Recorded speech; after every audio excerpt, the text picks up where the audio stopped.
One metaphor, I don't know if you heard this, but I use when I'm training a facilitator and a CEO is a beehive. So again, I like principles that you can see across domains.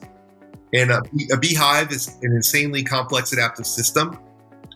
A beehive produces like 3 to 5 times its weight in honey every season. It's life and death stakes, right? So notice every bee has a role to perform. There's no lazy bees. There are artist bees that go out and explore. Cool. They, on a regular cadence, they come back to the hive. They bring information back. And then there's this very vigorous decision-making process. No, we should do this. Bam! Decision gets made and every bee goes back. And you'll see this cadence again. You'll see it everywhere in nature, actually. In, out, heartbeat, breath. That's how we process through our brain, right? We take in all the stimuli, we got to synthesize it, make decisions, and go. And so all I'm trying to create is a beehive where the team comes together, boom, goes back after it. That's all. Hello, everyone. My name is Chris Powers, and I want to thank you for joining me on the Fort Podcast today. This show is an open-ended discussion and journey covering real estate, business, entrepreneurship, and investing. I would love to hear from you by tweeting me at Fort Worth Chris on Twitter. Lex, welcome to the show today. Thank you for having me. I've been really excited about this one. We have a lot to cover, but before we do that, I'm going to start with the questions you always start with me on, which is what's on your mind right now? Yeah, what's got your attention? So what's got my attention is being here with you. And the reason I asked that question is you'll notice at work, we're in a team meeting, people show up on time, right? We always want to start on time, end on time. But we show up on time and we're all thinking about something different, right? What am I going to do tonight?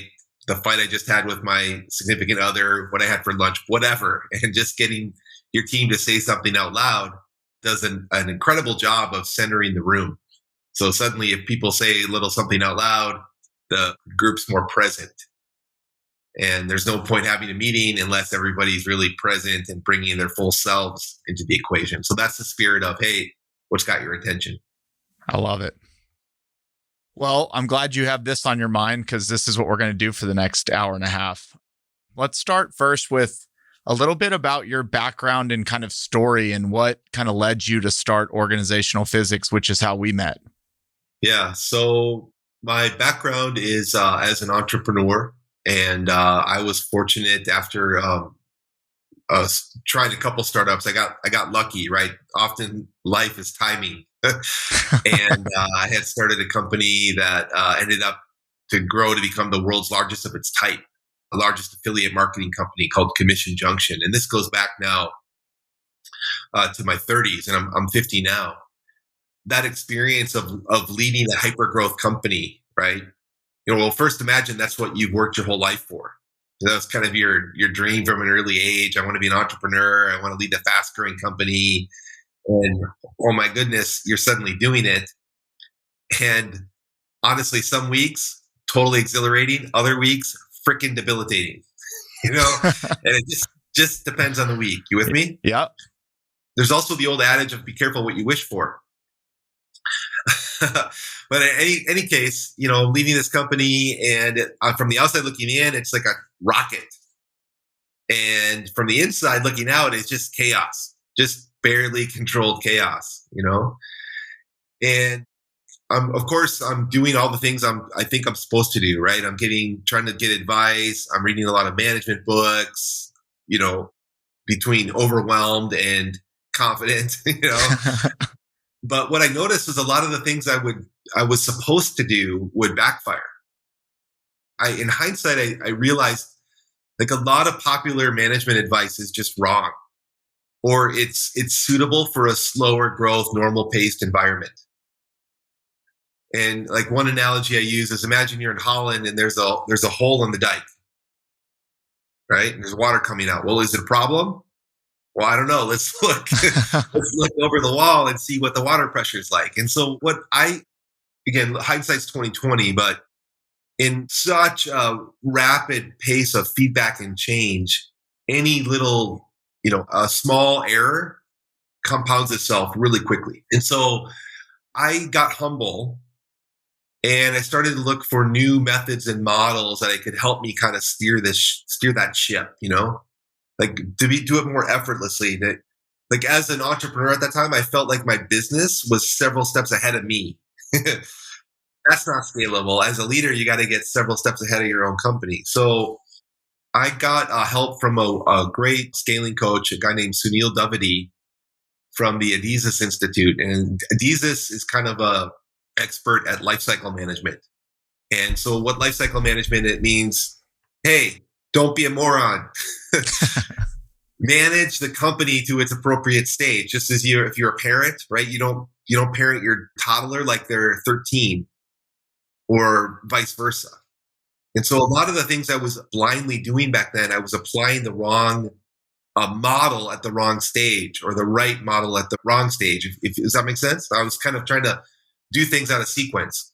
They helped me to rethink things and kind of put a picture around the situation, a frame. And I've always been super, motivated. Like, hey, if I have a sense of what I need to do, I'm all in, I'll do it. And they really helped me and my leadership team to transform that business and go on to become, again, the world's largest of its type. But that experience of like struggling to scale, failing to scale, and then succeeding at scale kind of inspired in me a quest for answers, like deeper insight. Like, how do I, as a leader, how do I kind of lead more effortlessly? How do I have more presence?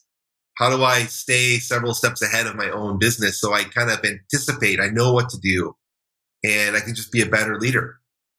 One thing entrepreneurs often have in common is all or nothing. And I'm a little bit of a strange cat in that I changed my focus, not willingly and not so consciously at first, but I changed it ultimately, like, okay, I'm going to shift from trying to build a business to mastering some tools. And I thought it would take me like a summer. And I ended up spending about 7 years of full-time, like, personal development, questing, seeking, looking for answers, kind of like a mad scientist. And the birth of that quest became organizational physics, which is a way of leading and thinking, and it's called systems thinking, right? So systems thinking just means look for the patterns that exist across multiple disciplines, and if you can find a pattern or a model that exists in business, it exists in nature, it exists in engineering, pick your discipline. If you can find those fundamental truths or those models that cut across, like, that's a great indicator. You should double down and really master that model. And so what I do in my work today is a scaling coach. I work with CEOs and leadership teams around the world that are companies are all in expansion stage. So they're kind of what I call between late nail it, which is they have product market fit. They're growing pretty quickly. They've hit the ceiling. The founders know, they realize they need to change something, but they don't want to sacrifice that entrepreneurial DNA, their core values, and become just another stodgy old company. I step into that particular transition period and help the leaders kind of rethink, redesign, and go to the next level without losing their soul, is maybe one way to put it. And what are usually the characteristics of like the company that you're describing? Like they've been around for a certain amount of time, certain amount of revenue, have a leadership team. Like, describe what a company like that might look like. Common set of characteristics are not industry or business model, but it's usually around 30 million, 300 million in annual recurring revenue. Leadership team of 7. What's happening there is, like, there's a saying like, hey, everything before product market fit, before your company has product market fit, don't even worry about anything else. Just freaking get product market fit. And you start feel like you're being pulled forward by market demand. And where I specialize is in the problems that emerge after you have product market fit and you're actually scaling up. And we're all aware of those problems, right? It's harder. Things get more complex at scale. It's harder for the right hand and the left hand to coordinate.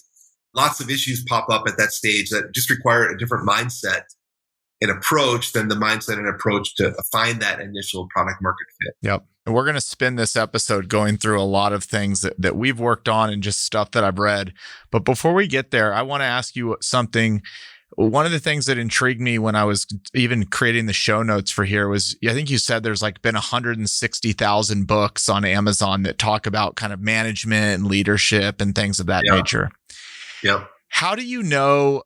And I know this isn't, I'm not asking this for you to like pitch yourself or sell yourself, but like, how do you know all that's wrong and that you're right? Because most people don't know it's wrong until they're like 2 years into implementing something that, was wrong. Like, how is it clear to you this stuff just isn't right? Well, let me clarify that. Obviously, there's a lot of stuff out there that is right and is good and is smart and is appropriate. And I'll say for myself, every book I've ever read, I found one good idea out of it. What might be missing though is context, right? And what I like about organizational physics is it takes some first principles that are true across every system, every discipline, every domain, and then it says, okay, if those are true, then what are the implications of that? And so what I like about that is that you can start to take, like a Swiss Army knife, you can start to take a marketing discipline that you like, or a finance discipline, or anything, and start to add it on to that foundation that will then be appropriate to that stage of development. So I wouldn't say that all these other things are wrong. It's just like, I know you like to read a lot, and I read a lot. And before I had built up this awareness in myself, I would take one idea. I suddenly had a mishmash of ideas, and oh my gosh! Then I try to communicate these concepts to my team. My team's like, "Whoa, Yeah. How does this all fit together? What about this other idea from 2 weeks ago?" Right? It's really valuable to lay in a meta level architecture, mental model, like a meta level for you and your team that all these different ideas can fit on. Right? Like we have a common language, common models, common approach. That makes your life a lot easier as a leader, and you become a lot more effective if you have that. Got it. I don't know if that makes sense. But yeah, it does. So when we first started, you had us take test, but it's also in the first chapter of your book, and there's an equation. And now you have me thinking about entropy all the time. But the equation was success equals integration divided by entropy. Spend a little bit of time on what entropy is and then what that equation actually means as it relates to business. Yeah. So if we tune into this truth that every one of us, every company, every family has finite energy and time. That's why we have to eat, right? We have to get oxygen. That's why we have to seek friendships, consume information, entertainment from outside of ourselves, because we have finite energy and time. That's why business needs sales, right? So that's a fundamental principle, and you can apply it to any system, any level, finite energy and time. Yeah. What that formula means is that success and happiness or anything else you're pursuing has to come from the environment. If there's no oxygen, I'm dead. There's no sales, the business fails. So the integration with the environment is actually the most important thing. And the reason why energy has to come from outside the system is that there's this force called entropy. It just means things fall apart over time. And if entropy in the system is high, it means it's like things are really falling apart quickly. Because we have finite energy, we have to use that energy to try to keep things in check. So imagine a business that's spending a ton of time and energy just trying to get on the freaking same page. We can do it. Yeah, it's going to be harder for that business to be successful, right? Spending its finite energy and time trying to keep everyone on the same page and align. If it's easier for two equally matched competitors, if it's easier for one to like align on the same page and get after it, they're going to, other things being equal, they're going to dominate the competitors, right? But okay, so how do you apply this as a leader? It's really easy. It's actually really powerful, because no matter the size of the company you're leading, the same principle applies. And what you do is you train yourself to sniff out where there are energy drains showing up. Energy drains are a symptom of entropy. So what I do in my own life all the time is I go from the inside out. Okay, how's my physical health right now? It's actually really good. I have the experience. I'm getting more energy from my physical health, meaning the things that I'm doing, right? My diet, my fitness routine, right? How I take care of it tends to work for me right now. If I notice, it feels like a drain, I'm going to trigger my awareness. I'm going to do something different. What is it? I don't know, but I know this. If I just file it away as like, I need to do something different, like that book, that teacher, that conversation, that insight's going to start to show up really quickly. I go out like, okay, how's my primary love relationship right now? You notice if that relationship's in alignment, both partners feel like they're getting energy from it. And if it's out of alignment, it's a big energy suck. The rest of your life isn't going to be that good or successful because you have to use your finite energy and time to try to repair and restore that relationship. Yep. And you can't compartmentalize energy. It's not like you can have 100% energy at work and 0% at home, and you get to switch between the two. Yeah, it's a myth that work and home life are separate. We might like pretend they're separate. I'm going to compartmentalize this fight with my wife. Focus on my job. But inside, you're not bringing your A game, right? That's eating away there. And the longer I found, like the longer we try to maybe avoid, repress, keep the beach ball under the pool, you take your awareness away and like it'll shoot up in some other area of your life. And that's all because of physics, right? It's all because of finite energy and time. And anyway, you can keep the same model going, scanning for energy drains, walk around your business virtually or physically. Where do you intuit there's energy drains showing up versus energy gains? Energy gains are a sign of health, right? Flow. This is good. Energy drain, I'm just asking that it triggers in your consciousness, that's like a hole in the boat. Right? If I notice an energy drain showing up between sales and engineering, I'm going to go, that's like a hole in the boat here. I can't sail this thing very far, very fast, or have a lot of fun if we're taking on water all the time. So I want it to trigger in your awareness. I'm going to go figure out the root cause there, and I'm going to plug the hole. And if I can plug that hole, it's going to free up more capacity to sail further and faster. As I'm shifting metaphors here, but I think that should make sense. And why is it that's like, especially, I don't even think it matters the size of the business, but in hindsight, it's always easy to see where the energy drains were. But in the present, you can feel them. Like when we started with you, we could feel them and we thought we had some ideas of where they were. But why can't businesses like pinpoint this is where the energy suck is most of the time? This is you've been giving me a lot of rope here to hang myself as I'm just talking and talking. So I appreciate that you're giving me the space, and I'm going to try to do my best here. I'm going to segment why it's hard to see where energy drains are showing up in an interpersonal relationship, and then also as a leader of a business. Okay. So on an interpersonal level, if I'm having an energy drain with you, it's going to be showing up because we don't share the same vision and values.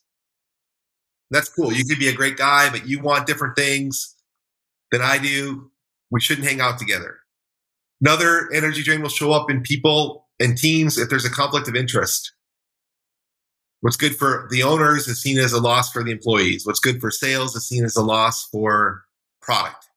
By the way, how you resolve a conflict of interest, and this is why people will say like culture eats strategy for breakfast. It's actually not true, but what they're saying is if we have a culture that's really powerful, it can help transcend natural conflicts of interest. So product can go, I'm gonna give to sales here, sales go, I'm gonna give to product here, because we're all in this bigger mission. Yeah. Does that make sense? Oh yeah. Yeah. And then there's a conflict of styles. And what that means is like my approach, my pace, my time horizon, the language that I use, all those things are different than you and different than others. And right, you might have a different style, a different approach to managing the complexities of your environment. And that will naturally create entropy. Okay. Basically here, if you can notice I'm having an energy gain with Chris, my relationship's solid. I just want to appreciate that and maybe spend more time there. If I'm noticing I'm having a drain with Chris, and that's an important relationship to me, it's going to come in at one of these levels. Like, hey, we have a breakdown of vision and values? Oh my gosh, that's serious. Is this a conflict of interest between us? Okay, we got to get together and see if we can align on a higher order goal, or just a style conflict. And what's interesting about style conflict, frankly, is when we're young, we tend to like people who are just like us. And what nature commands from us is actually compliments. People who aren't like us, but compliment us where we're weak. And that allows us to be more in our strengths.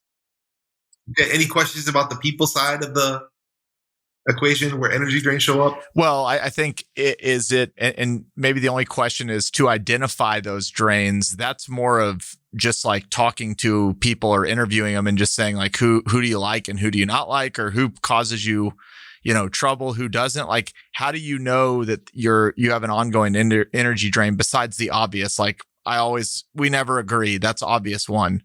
But yeah. I feel like there's some that are, if you talk to both people, you'd be like, yeah, we really like each other. Things are great. Like they don't even know that their relationship's not really coordinating and cranking out a lot of productivity. How do you find that? Well, it's subjective, right? But just notice subjectively, if the relationship is working well, both partners feel like they're getting more energy out of the relationship than they're putting into it. It just works. Got it. Okay.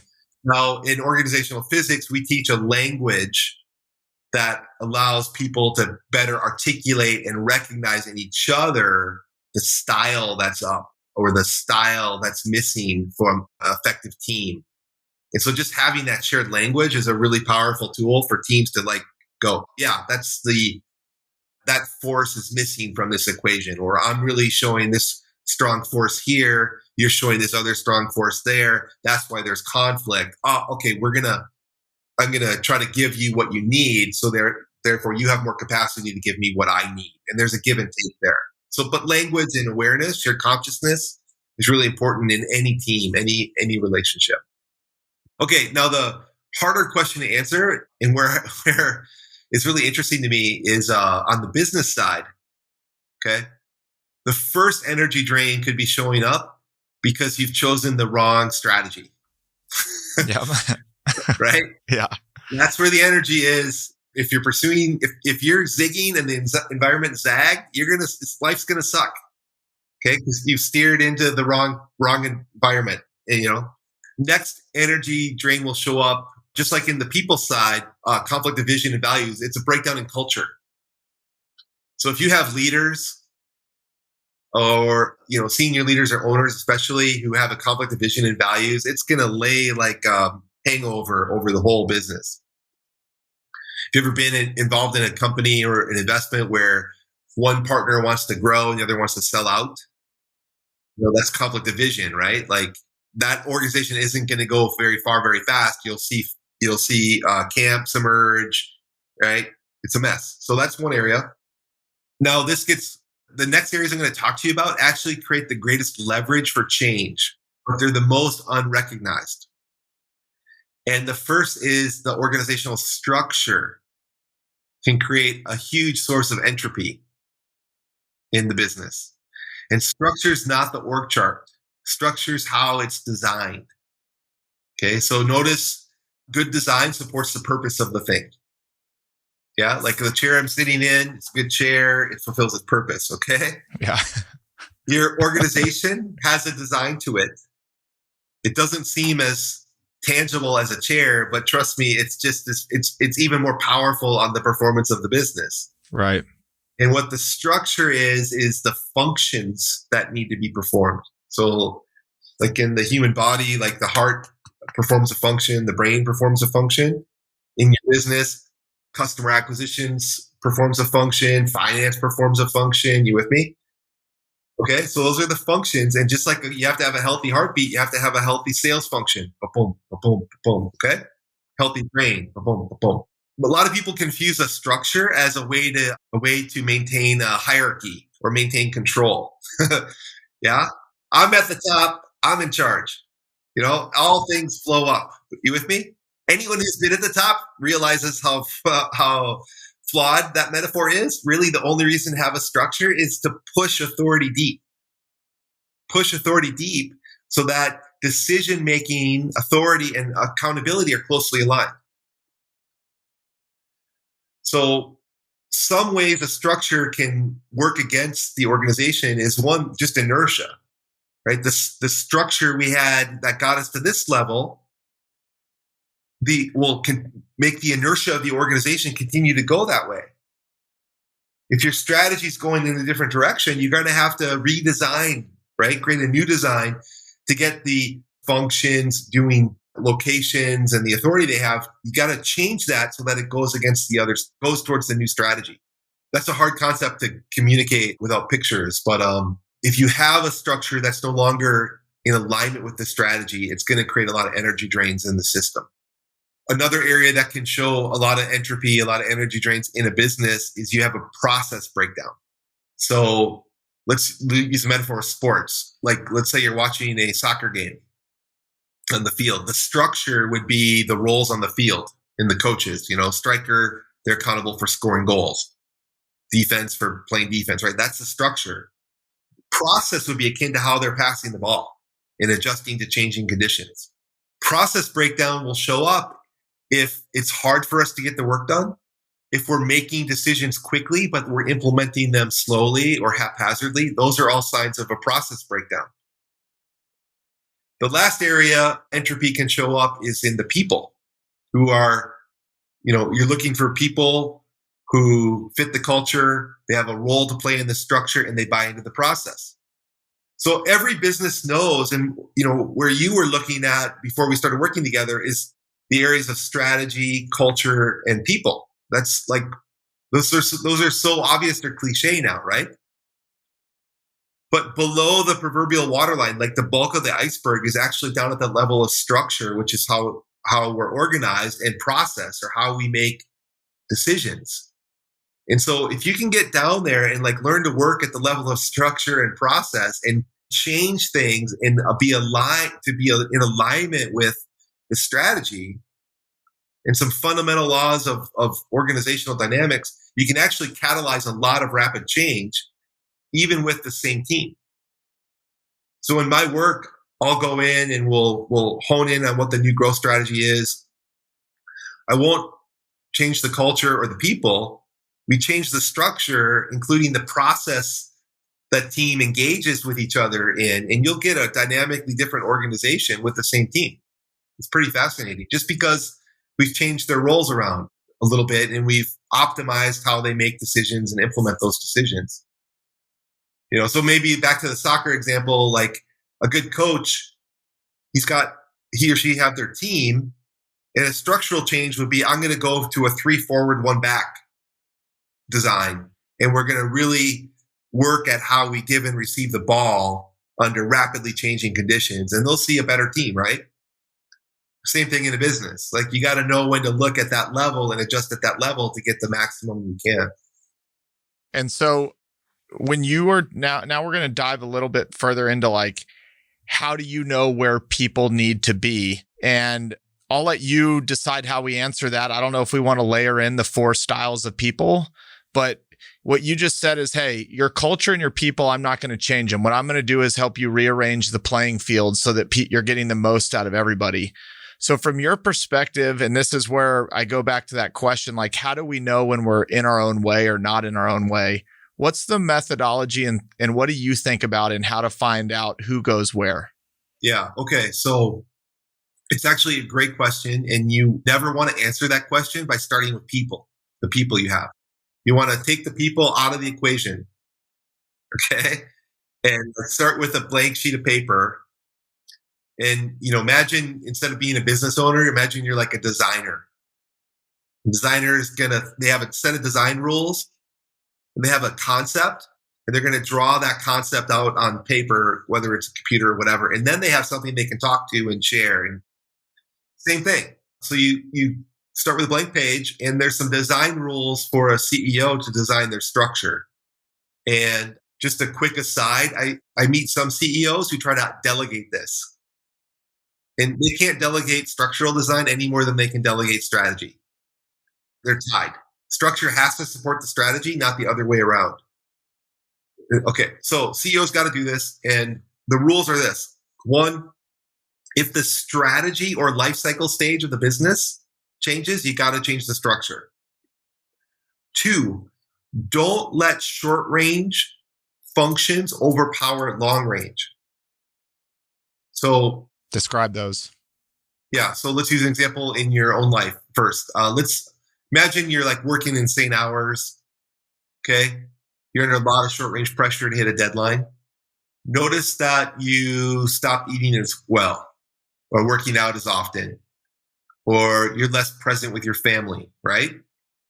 You're thinking, okay, I just got to pound through this deadline, and then I got to take some time off, get my health back in line, think about the future.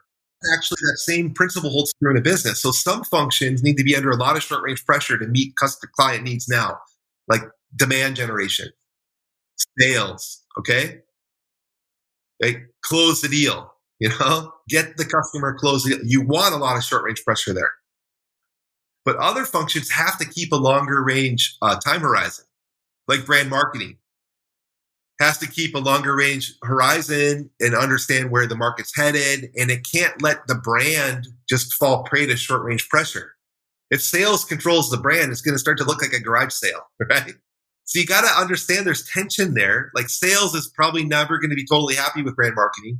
Brand marketing is never going to be totally happy with sales. But you got to design your organization so those conflicts between them are constructive to the short range and long range execution of the business.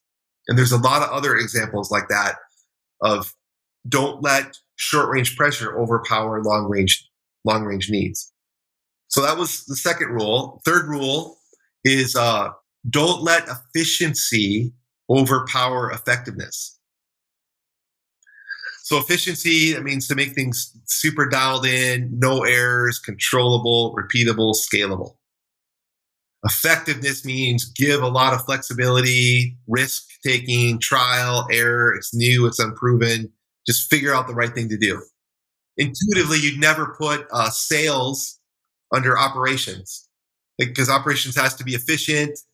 The minute you put sales under operations or an operationally style leader, sales going to start to show up much more methodical, by the book, follow the process, right? Heck, a CEO that's got a cowboy sales team might feel good for about 3 weeks.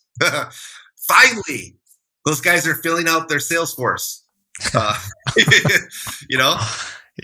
And then they're going to kick themselves because that fire, that drive, that risk taking, it's going to go away. It's going to dissipate. So these are heady concepts to follow. I apologize to the audience who's still with us, but first 3 rules, I'll recap. 1, strategy or life cycle stage changes. You got to change the design. You got to change the structure. Don't let short range functions overpower long range ones. Don't let efficiency functions overpower effectiveness ones. Okay. Next rule is don't let centralized control overpower autonomy. We see this one a lot in society, like who of us hasn't felt the overreach of centralized government, or some bureaucracy dictating things from afar, right? At the cost of your own autonomy and agency. Same thing's true in a business. The reason to have a structure, I said, is to push autonomy deep. So that's because we want to empower individuals and teams to make decisions at the point of impact. But we've also delegated before, and it's been a freaking disaster, right? So some functions, especially those closest to the customer, you need to push a lot of autonomy. But other functions that are more close to the company, you have to keep control over, or because if you make an error or a mistake in those parts of the business, could cause systemic harm. So you'd want to give autonomy to sales to delight the customers. But heaven forbid you give them autonomy to set their own pricing or sign their own contracts. Really happy sales team, right? Really close to a lot of liability or even a bankrupt business. So other functions like closer to the company, like, finance, accounting, even business strategy, right? Or things that you can't, or brand, right? You can't, or values, right? You couldn't afford a mistake there. It's going to cause systemic risk that's really hard to recover from. Now, just notice the control side is going to try to continue to encroach and make life difficult for the autonomy side. Right. You with me? Yep. And so as a CEO, you got to be able to have a mechanism to steer the ship, right? To keep those scales tilted towards results, effectiveness, autonomy, and not fall over to the side of too much efficiency, too much control, right? Things like that. Let me give you the rest here. Then now notice I haven't talked about people. Now I have laid out a design where I can put people into roles where they can focus and thrive. And fundamentally, what that means is I'm looking for leaders, because things flow from the top down. I'm looking for leaders, the right leader who not only has the skills to thrive in a given role, right? But they have the style. They're more effective, or they're more efficient, they're more short range, or they're more long range. They thrive under more autonomy, or they thrive at keeping more control, right? I'm looking for leaders who can fit appropriately into each function, and they match my culture. And by the way, things flow from the head down. That's true even in the flattest hierarchy possible. And I'm a big promoter of flat hierarchies, okay? But the leaders of each function, they matter because they build things in their own image. And so if you were to make the mistake of giving a leader who's more efficiency oriented and put them in charge of an effectiveness function, no matter what, that function's going to show up more efficiently, right? So you got to be mindful about putting people into roles, especially leaders, into roles where they can focus and they can thrive. And what we do in my work at Organizational Physics is we create a little 4-letter code. It's pretty cool. So, this function like product management has a code, and we're looking to match the code with the leader, like a key and a lock, and you go, oh, okay. And it's never perfect. But you know how I had that early drive to be able to anticipate problems in advance? If I put a certain style of leader into a certain role, it might not be a perfect match, but I know up front where that leader is going to need support. I'm going to be able to predict where the problems are going to show up, and I'm going to be significantly further ahead than if I lacked that awareness in that model. So back to your question, again, I recognize this was a long answer to your question. No, this is amazing. They don't know to look at that level, man. You with me? They're operating with the iceberg underneath them. They don't even know how to look down there yet. They may not have had the time. The business hasn't hit that scale. They haven't had the pain of trying things that are supposed to work, and they come smashing them in the nose. So you struggle a few times. You start to go, okay, I don't like this. What's the underlying causes here? I want to work down at that underlying causal level, and that will up-level the organization or get it to adjust in a new direction much faster. If we think of use the metaphor of a hole in the boat, okay? There's a reason that you steer from the back. That's where the leverage is, right? Structure and process are at the back of the boat, and culture and people and strategy are at the front of the boat. There are times in its development where you got to, work back at this level, the rudder, and you'll quickly get it to change in a new direction. Okay, so we've gone through the mistakes of the organizational structure, and then I want to go through now kind of what we did, which was a map that you gave us, and it had 4 concepts on there, and it was how we were able to start visualizing kind of where the work was how to list all the functions of our business and then start finding who does what. And it was 4 quadrants: do the right things to get customers, do things in the right way for customers, do the right thing for the company, and keep the company out of harm. What does that mean? Okay. So I like maps, I like visuals. And when I'm designing a new structure, I just gave you the hard lesson of all those 6 rules for structure. And the 6th one I didn't even mention, but it's that process brings structure alive. Okay. But you can take those same rules and make it simple to apply them by just getting on paper these 4 quadrants. So quadrant 1 is where you're going to put the tip of the spear, or those business functions that are fundamentally about getting customers. Could be a new customer or a repeat sale or whatever. And if your business wasn't a business but an animal, that's where the animal would eat, right? That's where the energy has to come in from. Quadrant 2 is the leaders there need to get up in the morning and think about, okay, how can I do things in the right way for all customers? That means external customers and internal customers. So that's the quadrant about being more efficient, right? It still needs to be under short range pressure. If we were an animal, that would be where the animal digests.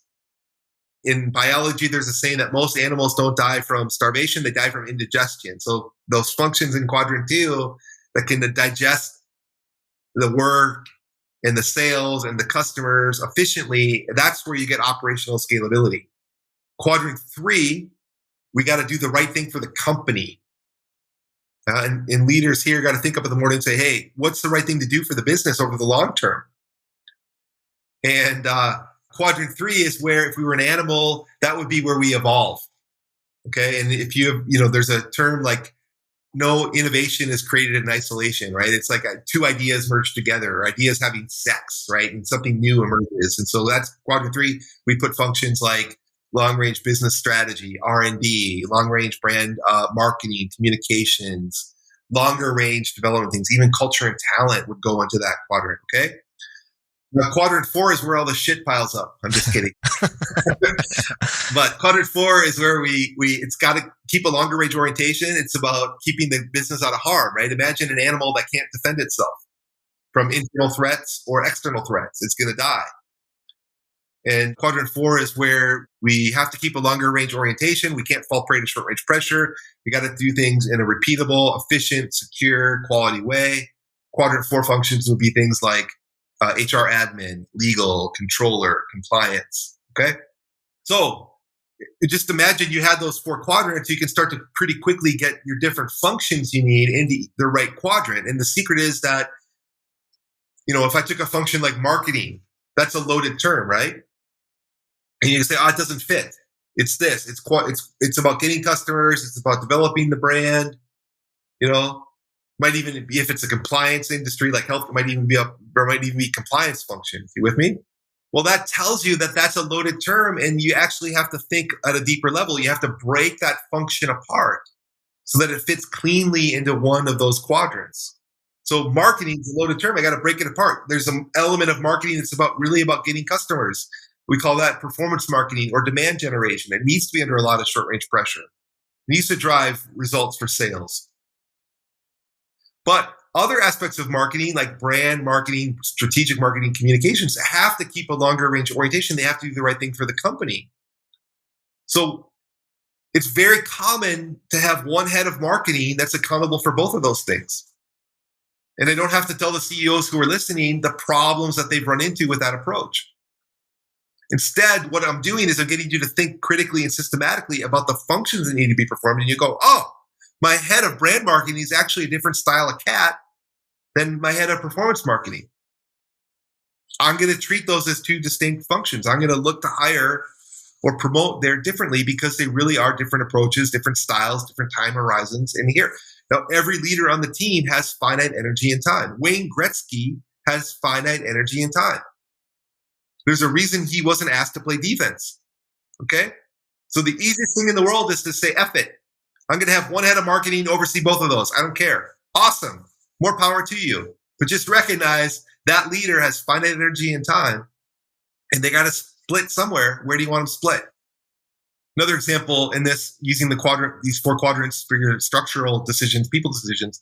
Let's use a loaded term like people, human resources, right? Culture. Just notice parts of human resources are about recruiting, culture, people development, performance evaluations, right? That's Quadrant 3 stuff. It's about doing the right thing for the company over time, over the long range, now and over the long range. Quadrant 4 is about keeping the company out of harm. And there's certainly a lot of HR stuff there, right? OSHA, harassment, defense, protecting employees, compliance, hiring, firing, employment law, taxes, like all that stuff, right? Okay. It's very common to say, it's our people function. But really, there's 2 distinct classes of functions there. And tune in, though, those are different style of leaders. Your HR people leader who's exceptional at recruiting, cultural engagement, right? Developing others is a different style of cat than your head of HR admin, who's fundamentally about keeping the company out of harm, or should be about fundamentally keeping the company out of harm. And if you co-join those, you'll get in all kinds of trouble. Okay. So if you just take that one HR example, and there's probably somebody listening here that's like, look, we don't have the luxury of having multiple people in HR. Answer the question of what you just said. There's a recruiter that's totally different from the person that's really interested in like keeping you out of legal trouble. How does a small business then break those functions into two different categories. Does it have to have two different people that, even if they're not all in the HR department, are managing each? Or how do you think about it when there's just a lack of resources? I'm working with companies that can make those investments. And yes, as you design your structure, okay, the functions that you're calling out at some point in the business's development, they warrant their own dedicated leader. Just like on your professional soccer team, you warrant 2 dedicated strikers and 3 dedicated midfielders. You with me? This isn't a game of scarcity. We're not struggling to find product market fit. We have a business here that's scaling. Okay. That said, if you can't afford to hire, or you don't have the resource, then you're going to give one leader 2 hats. Okay. So I'm going to have one head of HR admin who's also wearing the hat of head of culture and talent. That alone is really powerful, by the way, because when I'm frustrated at my head of HR admin's ability to recruit me world-class people or to make investments in our culture, I'm not going to blame the fish that the fish can't climb a tree. Okay. I'm asking them to split their focus, and they're not even really good at one side of the equation. So the burden should be on me as the leader, not on that individual, right? And as the business scales, I have a really clear roadmap of where I'm ultimately going to hire to. One thing that's even works well in a company that can't make a lot of hires or doesn't have a large team is that 6th rule of structure is process brings structure alive. And like one of the key processes is what I call your leadership team process. And there, in the example we're using, your head of HR admin isn't just representing themselves. They're showing up and representing HR admin, and they're representing people and culture. So when one of those sides or the other isn't performing well, the whole team knows it. And that'll tell you it's time to make a change, right? It's time to make an investment there. Okay. On one more thing on process, and then I want to start moving into leadership team stuff. How am I going to ask this? Like, your process kind of has to match where you're at, right? If you go to Amazon, they have like the greatest process of all time. We could kind of say like their process has afforded them to become a $1 trillion company. They're all over the world. They can deliver packages in an hour. And when I say that process kind of has to match like who you want to be, like if you just want to own a local company in Fort Worth that's delivering boxes around town, it's a different process. So I'm trying to ask is, how do you know that you have the process that's appropriate for where you're at in your business? And then how do you know when it's like breaking down? Does that go back to feedback amongst the team? Does that make sense?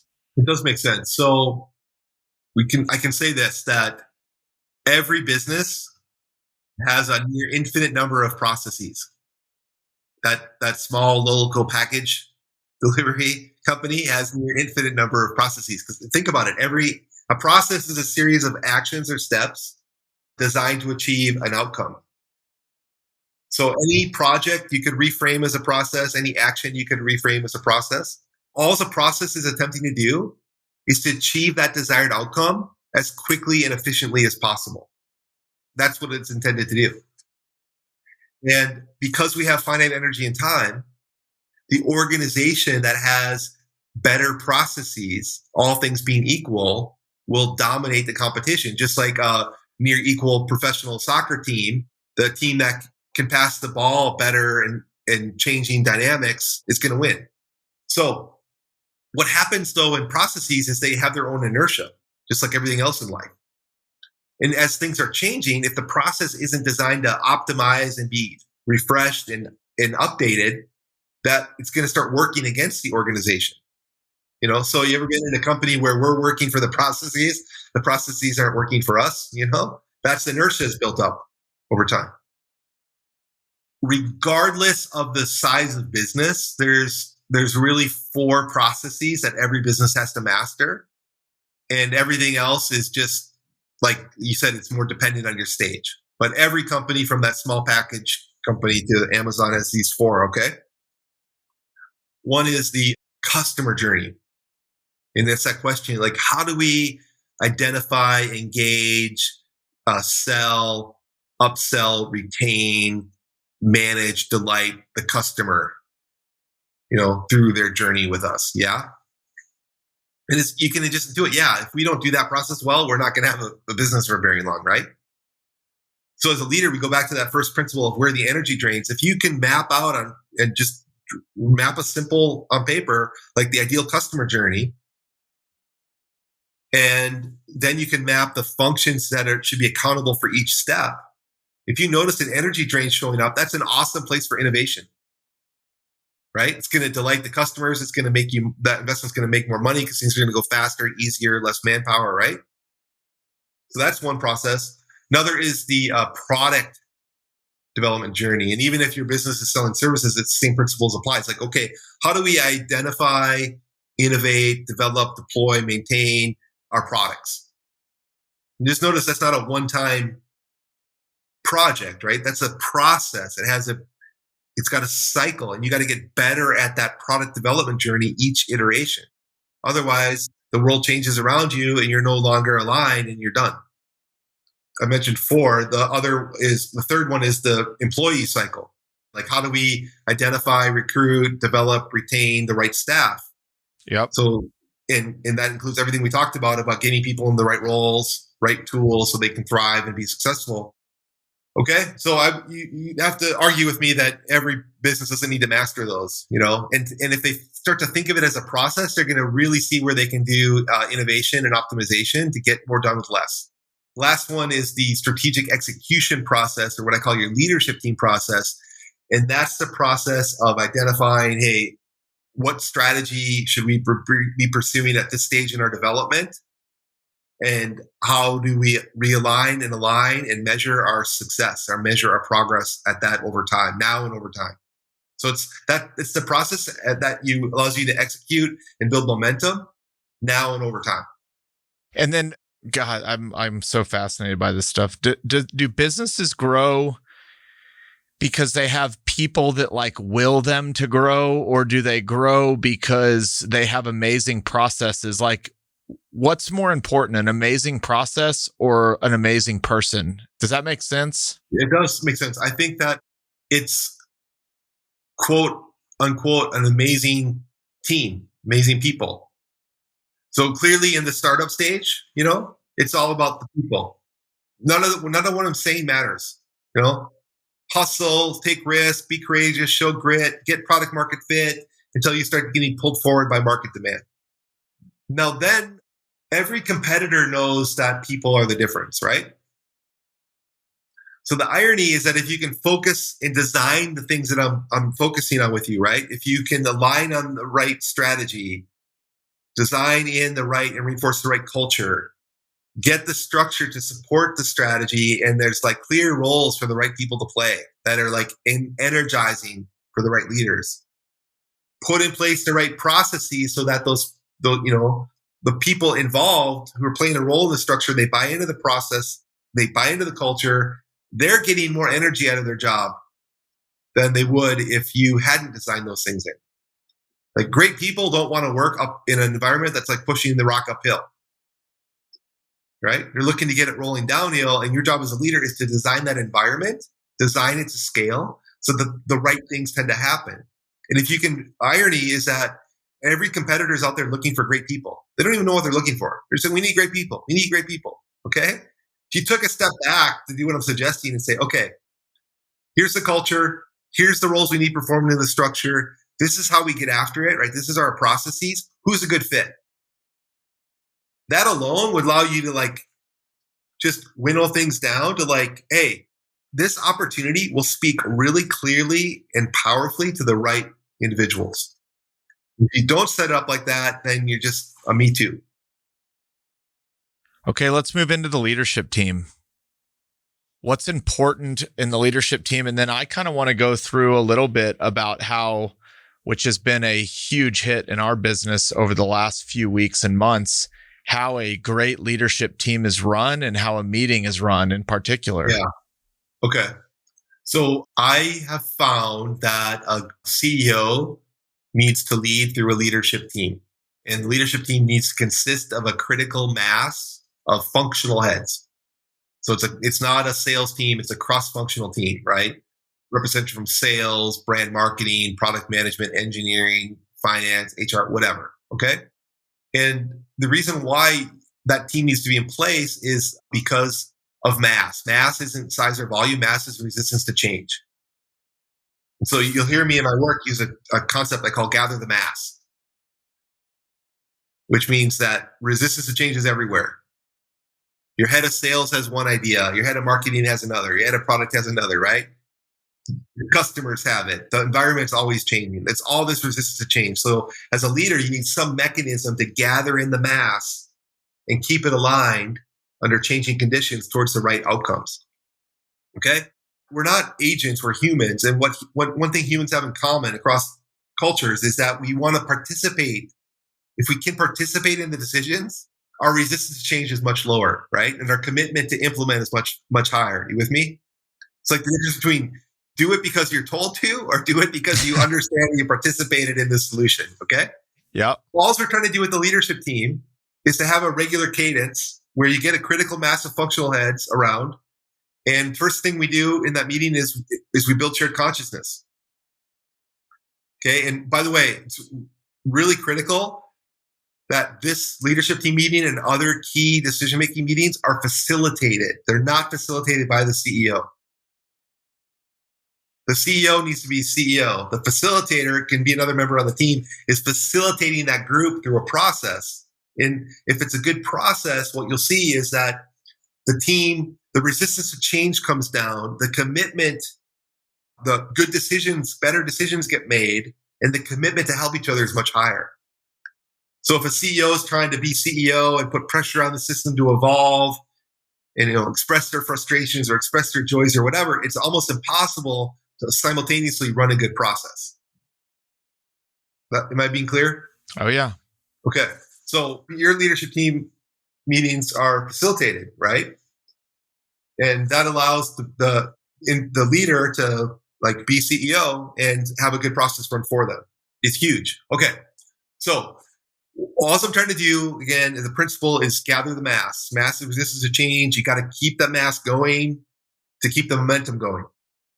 The leadership team's just designed to get anything under the table up on the table. So we have shared consciousness as a team, including the dashboard metrics, where any hot items are showing up across the organization. The team actually goes on a break after that first part of the meeting, and then we sift through those items that came up, and we're going to make decisions and prioritize those items. When you say we, who the team leaves, who stays back? The CEO and the facilitator facilitator is going to present those items to the CEO to kind of allocate them into different buckets. And then the team comes back and it's very focused decision making and accountability assignments. And again, the bigger picture is you got to have some regular cadence, gather the mass in, go. One metaphor, I don't know if you heard this, but I use when I'm training a facilitator and a CEO is a beehive.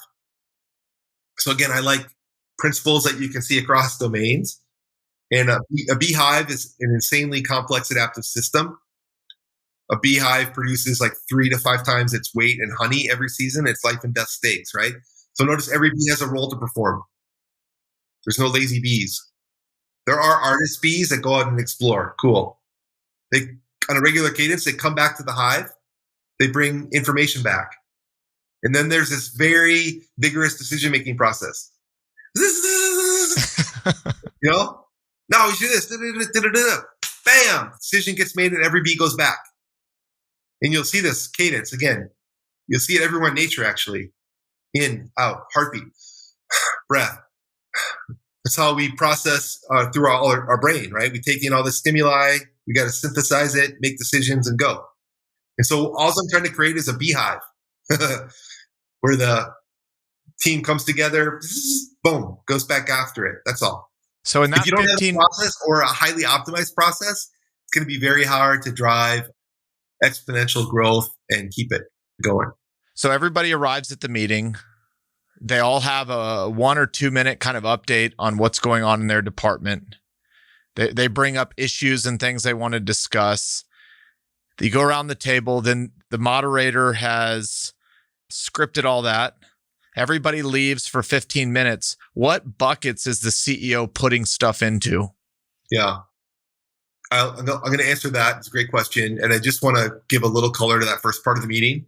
Well, most meetings suck, right? Yep. Because someone's going blah, blah, blah, blah, blah, blah, blah, and it's not relevant to the others.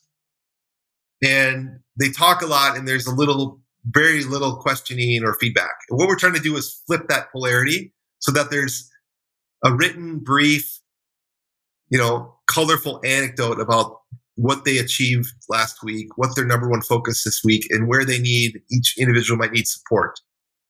And then I want 3 times as much time given to questions and feedback from their peers about anything related to their role. And that it takes a little bit of time for a team to get that going. But once it does, then we're starting to really quickly build shared consciousness, and we know where those hot items really are. Okay? Because the model's designed, this leadership model's designed so that a person can't be good in a meeting and a wench outside of the meeting. Like they can't show up because there's so much feedback and visibility points happening. Like you got to perform as a leader in the meeting and out. Okay? Anyway, answer your question. So we have this list of hot items. The facilitator has this list of hot items, and the CEO has these buckets to put them into. And one bucket is, we're not going to track it. It came up. I'm just trusting Sue and Dave to go figure it out, right? I know they've probably already spoken about it. It's not worth tracking at this level. Next bucket is, it is worth tracking at this level, and we're going to put it into our leadership team action plan, and we're going to follow up on it in this meeting. An action item will have a classification, like it's coming back as a big strategic decision that needs to be made, or it's coming back as just an update on that it was accomplished and what happened. Okay. Third bucket is a CEO soapbox. A soapbox metaphor is the CEO's on a wooden upturned box in this public square, and it's an announcement. It's a message. It's not a proposal or a debate. And then the fourth bucket is called a type 1 decision, a proposal. It's actually a written proposal. It's a big strategic decision that's hard to come back from. So we want to align the mass. It's not a democracy, by the way, really critical. It's participative decision-making process with the authority vested in the implementer. So a proposal comes in, the team gets a chance, read it, get clarifying questions, get their reactions heard. And that always shapes to be a better decision, if any decision is going to get made. That then, because we participated in shaping it as a team, the drive to support it and implement it quickly is measurably higher than if I'm just getting this thing thrown on my lap. I haven't had a chance to influence it, right? So that's the spirit. Those are the 4 buckets. Not going to track it. We are going to track it. CEO soapbox or a type 1 big strategic proposal to make. Okay, and you talked about the proposal, which has been a game changer.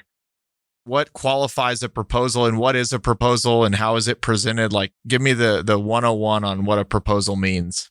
So this comes out of Jeff Bezos and Amazon, and I was running a version of this, but that guy's always about 15 steps ahead of me, and it takes me a while to catch up what he's doing. But you'll notice the media will focus on some of these concepts, but they're not understanding the underlying principles. So you'll see the media focus on 6-page narrative. Amazon doesn't allow PowerPoint.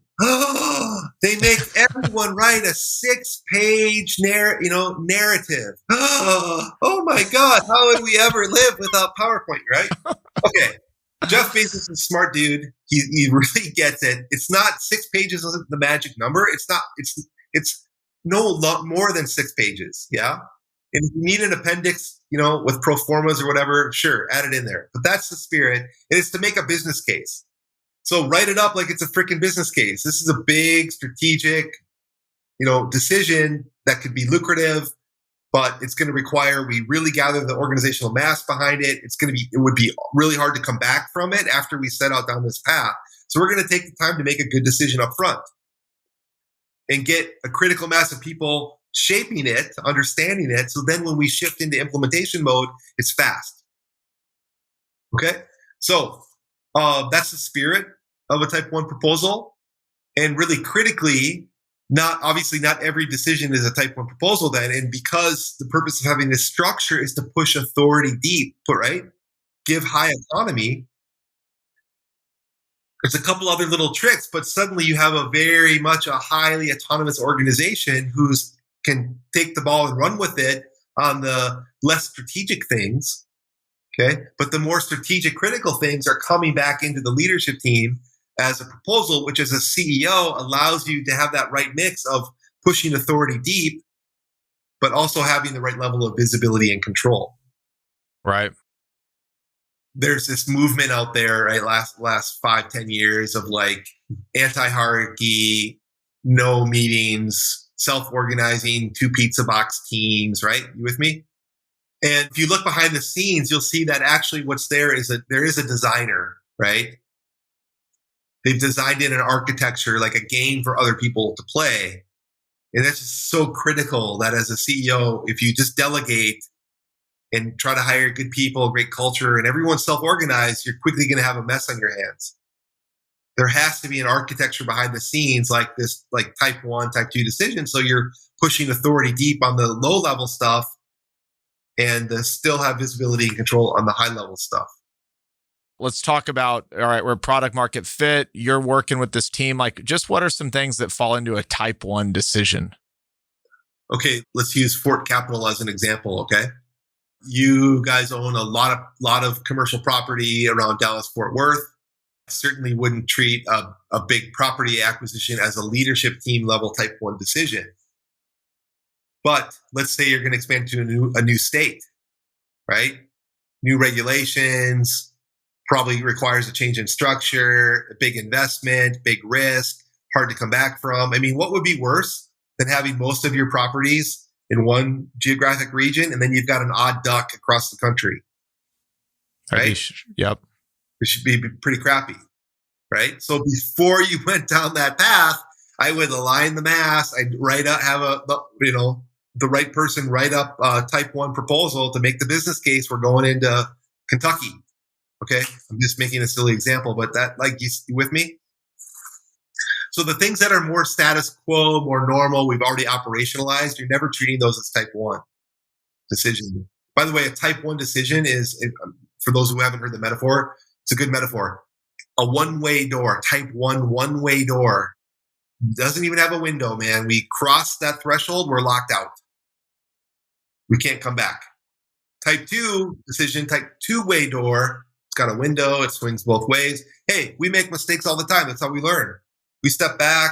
We cross the threshold. We can come back. It's cool. Much lower risk. So the typical company, and like, let's just talk about Fort Capital and some of the maybe poor things that I did as a CEO early on, is when companies just go, look, we're going to Kentucky. Me and the COO talked about it. We're going to let some people know about it, but the decision's been made. Nobody really knows why. Nobody really is like bought in, and you just kind of like force it down on the company. And what you're saying is we're alleviating all that. If we're not all marching together, then it's going to be a failure. It's going to cause a lot of entropy at some point. Well, there's some subtleties there. One is the secret to business growth and momentum is actually not rapid decision making in isolation. You've had the experience like, hey, CEO and I decided it over coffee, and you come back and you announce it, and there's like just a huge pushback because we didn't understand all the downstream implications. If you just taken the time to gather the roles that are going to be impacted downstream, upstream, and before the decision's made, they'll understand it better. You'll understand it better. You'll make a better decision, right? You're having different perspectives around it. You with me? Yeah, yeah. Then once the decision's made, it doesn't have to take a long time. Once you make the decision, the implementation will be smooth, much faster, right? That's what creates momentum. That's the cadence for momentum. You with me? Okay. As the company gets larger, you don't want to have a culture where others feel empowered to say no. It's like the easiest thing in the world for a company, for the hierarchy to just start to say no, no, no, no, no, right? Yeah. And they start to stuff innovation. Okay, so you're trying to empower individuals to say, yeah, you're accountable for this. If your decision is going to impact others, give the common respect and wisdom to just go gather the mass. Go seek perspective first of those who are going to be impacted downstream. But you have the charter, you have the autonomy. As long as you have the budget, rock and roll. Seek perspective, rock and roll. Yeah. But if this is a big strategic decision, big investment of capital, there's a process for anyone to bring that proposal into the leadership team and bypass any of the no's. Because it might be like a really genius proposal, really genius opportunity. Okay. Now, culturally, you have to have a value of it's okay. As I'm seeking perspective, it has to be okay I'm not seeking permission, right? I'm seeking your perspective, not your permission. And the principle here is it's okay to disagree and commit. It's okay to, Chris, I think I don't think this is a smart idea, but I get where you're coming from. Let me know how I can help you, right? I commit to helping you no matter what. That's the culture you're trying to create. I hear you. So just to clarify that thing, I could have told you all this stuff before we started working together, right? And you'd be like, sort of getting it. Just like your listeners are probably like, this guy's a little weird, sort of getting it, right? It's really easy to misunderstand this stuff. Once you're living it and experiencing it, you're like, oh, it's not a democracy. Oh, I don't have to slow down and take a vote. You're not running a city government. Why are you taking a vote? Yeah. Like rock and roll, just put a little bit of architecture so that we ensure that we're doing the right things and we're doing them quickly and we're doing them as an aligned team. That's all that I'm saying. Yep. So when we found you, we were having a whole nother issue, or we had a whole nother thing we wanted to start with. And that's how we came across you. And God bless, we had that problem or we wouldn't have found you. But at the time, I was CEO still, and we were talking about, possibly transitioning Jason to CEO. But if we did that, we needed like a COO to replace him or a chief of staff. And then we read about your Queen of England problem. And I don't even know what I'm really asking you here, but let's just talk about the situation that we had. And like, what are the common problems that businesses that start hiring executives run into when because I'll just tell you how we were looking at the problem, which I think is how a lot of people look at it, is like, oh, we'll just throw a body at that. We'll throw a COO at this to take over the operations of the business, and that'll solve it all. And you were like, whoa, buddy, don't do that. Let's talk about that, and then we'll bring it home. Okay. So there's a lot of ways to organize a business. Most companies still do a legacy approach of, let's say we have a very visionary founder. We're going to marry him or her up with a president and COO who's going to run all internal operations so that the CEO founder can focus on market evangelism, raising money, strategy. Yeah.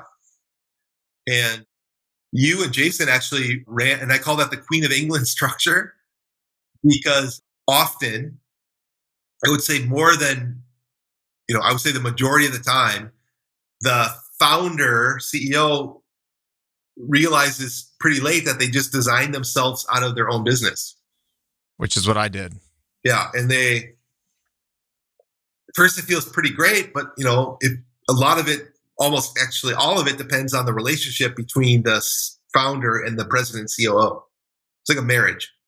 Okay. That relationship's working. You probably make it work. That's why that structure, Queen of England structure, is so popular. It's just a lot depends on that single point of failure.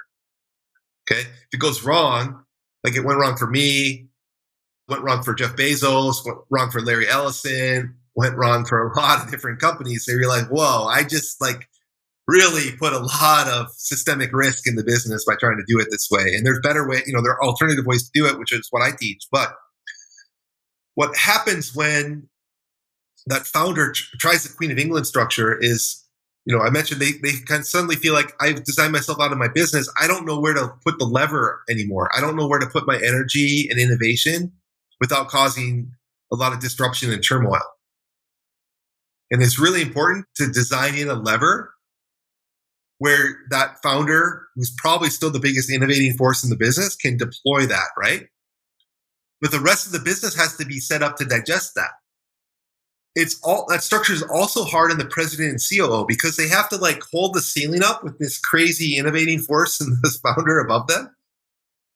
And they're trying so hard to orchestrate the perfect internal environment, right?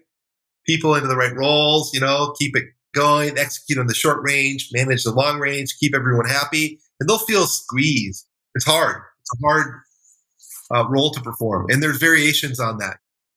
You guys ran that structure better as well as any company I've ever seen. And I think a lot of that is honestly, you are on an accelerated growth curve in that your president COO, Jason, is a really mature, astute guy. And you guys have a really strong relationship. And I know, no relationship is static, right? I know it went through ups and downs, but you guys made it work. I think what you'll see is we've changed that structure, that now Jason's going to probably show up a lot more innovative and energetic and committed to growth. Where before he had to show up more like, I got to catch and manage and ensure, the I's are dotted and the T's are crossed, right? So I bet if we did another assessment on Jason in a few months, we'd see a different style showing up. You would be able to tell me. What's your reaction? No, I agree so much. Yeah, it was interesting. We didn't know that we were running it that way, but it was always that feeling. I mean, the last 2 years I was in very few meetings. I know Jason was playing good cop, bad cop. And I've already seen in the last month a big change. I think what was crazy was I kept using my, like you said, that energy, that innovative thing is like, look, if you leave me bored for too long, I'll go break something just so I can fix it. And, thank God I'll give myself a little bit of credit. It's the founder dilemma, which you can read about. I was able to identify it and diagnose it and honestly get out of the way, which I think is what most people, they'll stay in the way forever.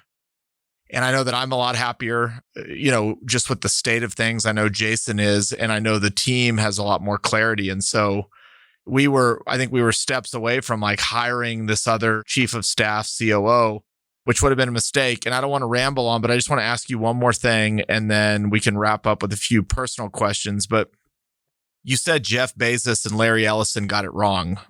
What do you mean by that? No, what I meant was they had tried the Queen of England structure themselves. They're just two examples that jumped to mind. And they have publicly said, man, I'm never repeating that mistake again. So what did they do? They went to the leadership team model that I teach. Got it. Okay. And actually, I don't know what Oracle's doing now. It's been a long time since I tracked it, but and obviously Bezos has stepped up into the chairman role, but the leadership team model at Amazon for sure. Yep. We're going to do a part 2 because there's a few more things I want to cover, but I could keep you here all day. I just want to ask you a couple personal questions and then we'll bring it home. Yeah. All right, here we go. What is one thing that you believe in that most of the people around you don't believe? Well, I'm going to go with the low-hanging fruit of finite energy and time. I lived my whole life not aware of that concept. And you can build a very productive, successful, happy life by just noticing where the energy drains are showing up. And if you notice one, change it or change your attitude about it, and you'll free up more capacity to be more of who you are, right? Focus more on the things that really add to your energy. All right. How can people find your business? Organizationalphysics.com. Organizationalphysics.com. Lex, man, literally the journey we've been on. I know it's only been a few months, but you have had one of the biggest impacts on me. This episode was incredible, and I just want to thank you again for joining me today. I really thank you for making the time, and I hope I was able to add a little bit of value to people's lives, and I really appreciate you and your thoughtfulness of your questions, Chris. Right on. Cheers. Cheers, buddy.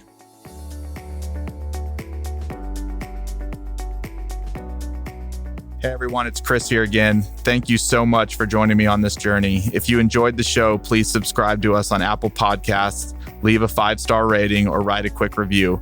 Thanks again, and I'll see you on the next episode. Chris Powers is the founder and CEO of Fort Capital LP. All opinions from Chris and guests of the Fort Podcast are solely their own and do not reflect the opinions of Fort Capital LP. This podcast is for informational purposes only and should not be relied upon for real estate or investment decisions. The Fort with Chris Powers is produced by Straight Up Podcasts.